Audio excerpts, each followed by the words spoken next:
Oi, galerinha, sejam muito bem-vindos a mais uma aula de História. Eu sou o professor Lucas e estamos na nossa nona aula para o nono ano do ensino fundamental. Na aula de hoje, a gente vai ver um pouquinho sobre as revoltas que aconteceram no período regencial no Brasil, certo? Lembra lá que a gente fez a divisão do Brasil por períodos? O Brasil tem o período colonial, o período imperial e o período republicano como principais períodos de marco político, econômico e social. Dentro do período imperial, a gente tem o chamado período regencial, que vamos entender o que ele foi. Observem aí. O período regencial é como conhecemos o período intermediário que existiu entre o primeiro e o segundo reinado.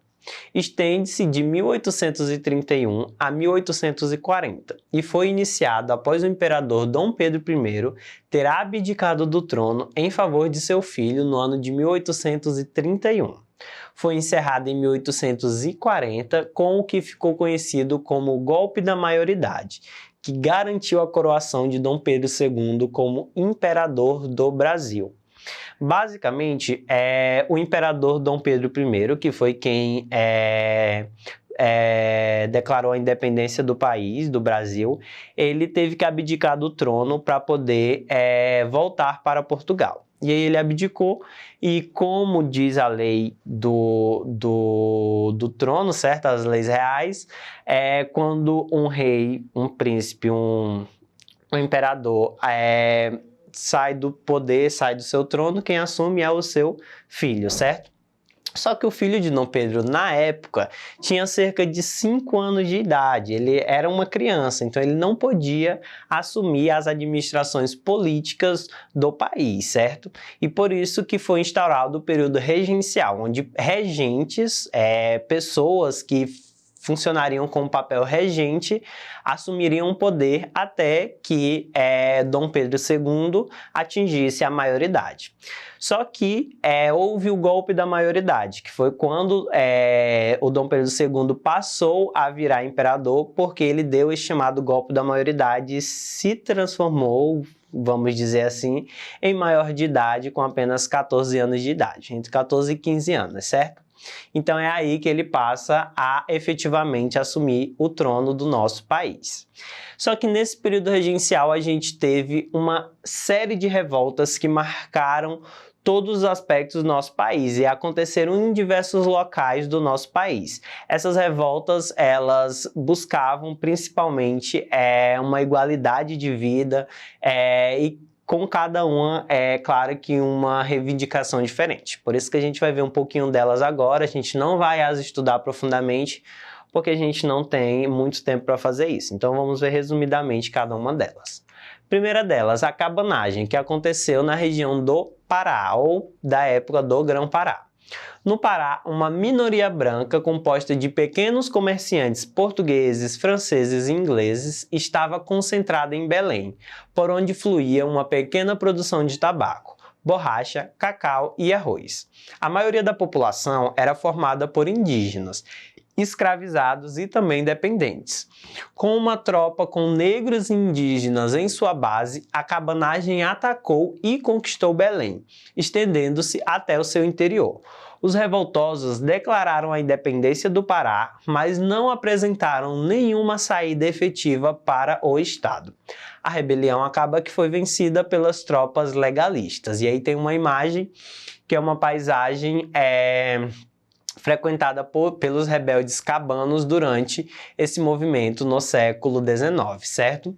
Então, basicamente, a cabanagem que aconteceu na região do Grão-Pará é liderada por lideranças indígenas e também negras descendentes de africanos.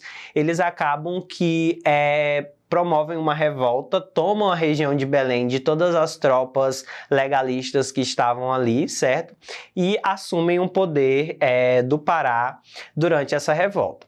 Porém, como eles não conseguem apresentar nenhuma medida para o Estado, administrativa, lógico, eles acabam por serem vencidos posteriormente, e aí a gente tem uma revolta que representa uma liderança indígena e negra dentro desse aspecto de elite que o nosso país vivia, certo? Já que todas as lideranças do nosso país eram da elite econômica do período. Vamos lá para a nossa segunda revolta. A Sabinada, que aconteceu na Bahia. O nome atribuído à revolta Sabinada remete ao nome de seu principal líder, que é Sabino Barroso, um jornalista e professor da Escola de Medicina de Salvador. Ocorrida em Salvador, na Bahia, o movimento separou os escravos entre nacionais, que eram os nascidos no Brasil, e também estrangeiros, que eram os nascidos na África, e buscou comprometimento em relação aos escravos.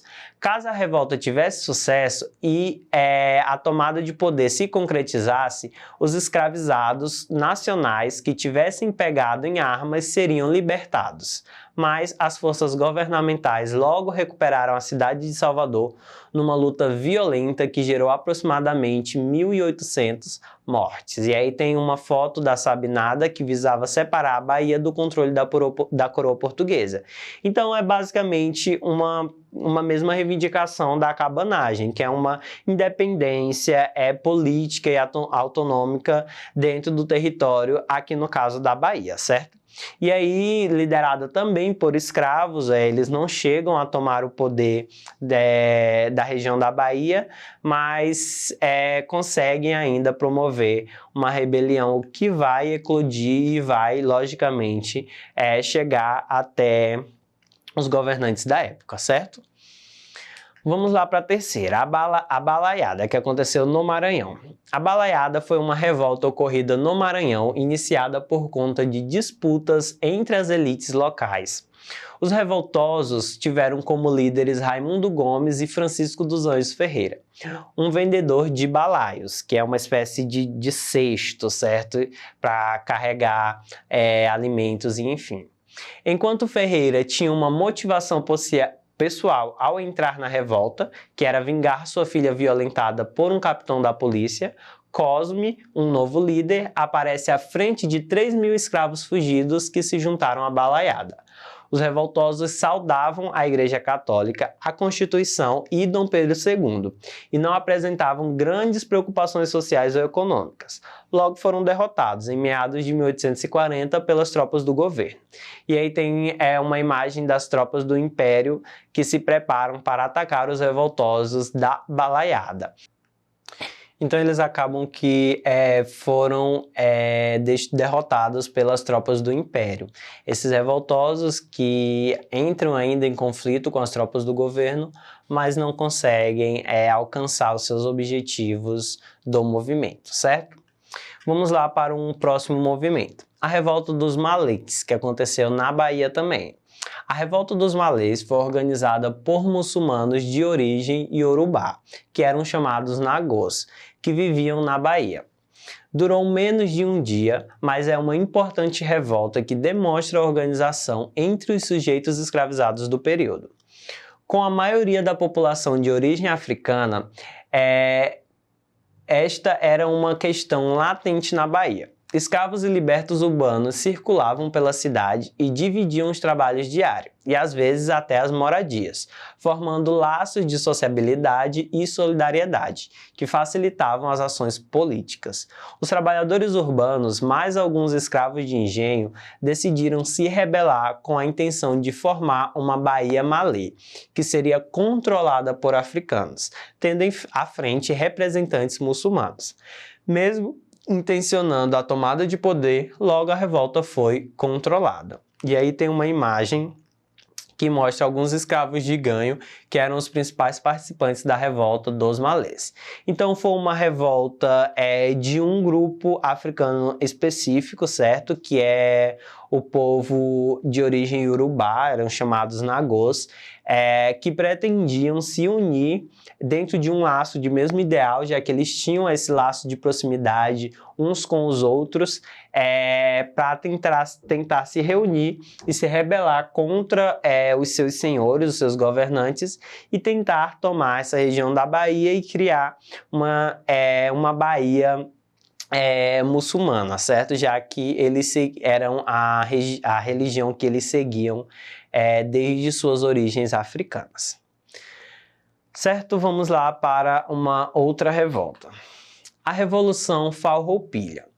A Revolução Farroupilha, ou Guerra dos Farrapos, foi a mais longa e duradoura das revoltas do período regencial, deflagrada por conta de aumento de impostos.